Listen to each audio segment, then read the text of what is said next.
Hello friends, ओम श्री गणेशाय नमः। जय श्री कृष्ण। आप सभी का स्वागत है आपके अपने यूट्यूब चैनल पर। फ्रेंड्स, आज हम आपको इस वीडियो में बताने जा रहे हैं माघ मास महात्म्य के 25वें अध्याय की कथा के बारे में।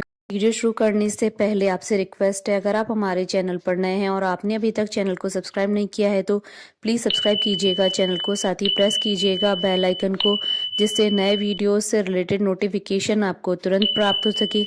और वीडियो पसंद आने पर वीडियो को लाइक और शेयर जरूर कीजिएगा ताकि सभी भक्तों को इस वीडियो का लाभ प्राप्त हो सके। और कमेंट बॉक्स में जय श्री कृष्णा जरूर लिखिएगा। माघ मास महात्म्य 25वां अध्याय प्रारंभ। पिशाच कहने लगा कि हे मुनि, केरल देश का ब्राह्मण किस प्रकार मुक्त हुआ, यह कथा कृपा करके विस्तार पूर्वक कहिए। देवदूती कहने लगा, केरल देश में वासु नाम वाला एक वेद पारंगत ब्राह्मण था। उसके बंधुओं ने उसकी भूमि छीन ली, जिससे वह निर्धन और दुखी होकर अपनी जन्मभूमि त्याग कर देश विदेश में घूमता किसी व्याधि से ग्रस्त होकर मृत्यु को प्राप्त हो गया।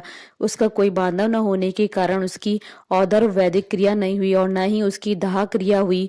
इस प्रकार क्रिया के लोप होने से निर्जन वन में प्रेत होकर चिरकाल तक फिरता रहा। शीत ताप भूख प्यास के दुख से हाहाकार करता हुआ नंगे शरीर रोता फिरता, परंतु उसको कहीं सदगति नहीं दिखाई देती।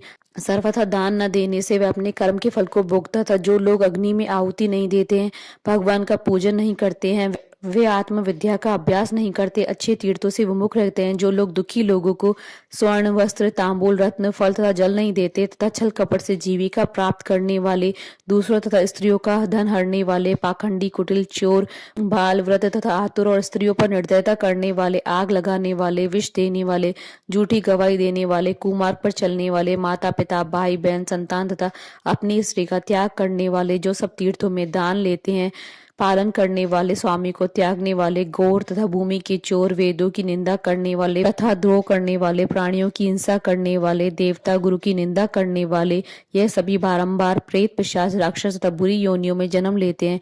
अतएव बुरे कर्मों से बचकर धर्म के कार्य तथा यज्ञ दान और तप आदि करने चाहिए, क्योंकि कर्म फल अवश्य में मिलता है। इस प्रकार प्रेत की गति देखकर पाप कर्म कदापि नहीं करने चाहिए। ब्राह्मण कहने लगा कि इस प्रकार उस केरल ब्राह्मण ने उस पर्वत पर अधिक समय व्यतीत करके एक मार्ग में एक पथिक को देखा, जो 2 गगरियों में त्रिवेणी का जल लिए हुए था। आनंद पूर्वक भगवान के चरित्र का गान कर रहा था। प्रेत ने उसका मार्ग रोककर कहा कि तुम डरो मत, इस गगरी का जल मुझको पिलाओ, नहीं तो मैं तुम्हारे प्राण ले लूंगा। देवदूती कहने लगा कि दुखी दुर्बल नंगे मुरझाए वे तुम कौन हो, पैरों से पृथ्वी को स्पर्श न करके चलते हो। लोमेश जी बोले। प्रेत ये वचन सुनकर कहने लगा कि मेरा ऐसा होने का कारण सुनो। मैंने कभी ब्राह्मणों को दान नहीं दिया, अत्यंत लोभी क्रियाहीन, दूसरे की अन्न से पलने वाला। मैंने कभी किसी को भिक्षा नहीं दी, नहीं दूसरे के दुख से दुखी हुआ। प्यासे प्राणियों को मैंने कभी जल नहीं पिलाया। मैंने कभी छाता जूता दान नहीं किया, नहीं किसी को जल का पात्र पान या औषधि किसी को दी। नहीं मैंने अपने घर में कभी किसी अतिथि को ठहरा कर उसका सत्कार किया। अंधे वृद्ध अनाथ और दीनों को मैंने कभी अन्न से संतुष्ट नहीं किया और न ही किसी रोगी को मुक्त किया। नहीं कभी ब्राह्मण को दान दिया, नहीं कभी अग्नि में हवन किया। वैशाख आदि मास में किसी को ठंडा जल नहीं पिलाया। नहीं मैंने बढ़िया पीपल के कोई वृक्ष को लगाया, न ही किसी प्राणी को बंधन से छुड़वाया। कभी कोई व्रत करके शरीर को नहीं सुखाया। इस कारण मेरा पूर्व जन्म सब बुरे कर्मों में व्यतीत हुआ। मेरे पूर्व जन्म के कर्मों से ही यह मेरी गति हुई है। इस वन में व्याघ्र भेड़ियों से बचा हुआ, मांस तथा जंतुओं के खाने से गिरे हुए फल, वृक्षों पर लगे हुए सुंदर फल तथा झरने का सुंदर जल सभी मिलते हैं, परंतु देव इच्छा से मैं कुछ नहीं खा सकता। सर्प की तरह केवल पवन भक्षण करके जीवन व्यतीत करता हूँ। बल बुद्धि मंत्र पुरुषार्थ से लाभ हानि, सुख दुख, विवाह मृत्यु, जीवन भोग रोग तथा वियोग में केवल भाग्य ही कारण होता है। कुरूप मूर्ख कुकर्मी निंदित तथा पराक्रम से हीन मनुष्य ही भाग्य से राज्य को भोगते हैं।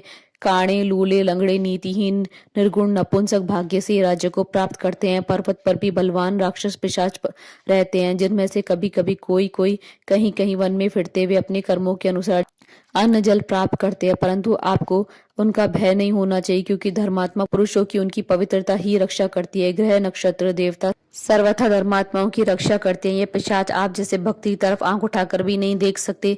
जो नारायण भगवान की भक्ति से पवित्र रहता है, उसको प्रेत पिशाच पूतना कोई बाधा नहीं दे सकते। भूत पेताल पिशाच गंधर्व काकनी शाकनी ग्रह रेवती यज्ञ मात्र ग्रह भयंकर ग्रह कृत्या सर्प कुष्मांड तथा दूसरे दुष्ट जंतु पवित्र वैष्णव की तरफ देख नहीं सकते। जिसकी जीवा पर गोविंद का नाम, हृदय में वेद तथा श्रुति विद्यमान है, जो पवित्र और दानी है, उसको कभी भय नहीं हो सकता। हे ब्राह्मण, इस प्रकार कर्मों के फल भोगता हुआ मैं यहाँ रहता हूँ, ऐसा सोचकर मैं शोक नहीं करता। एक बार मैं ज्वालनी नदी के किनारे पर गया था। वहां पर घूमते हुए मैंने सारस के वचनों को सुना। इति श्री माघ मास महात्म 25वां अध्याय संपूर्ण। बोलिए भगवान श्री हरि विष्णु जी की जय, सनातन धर्म की जय।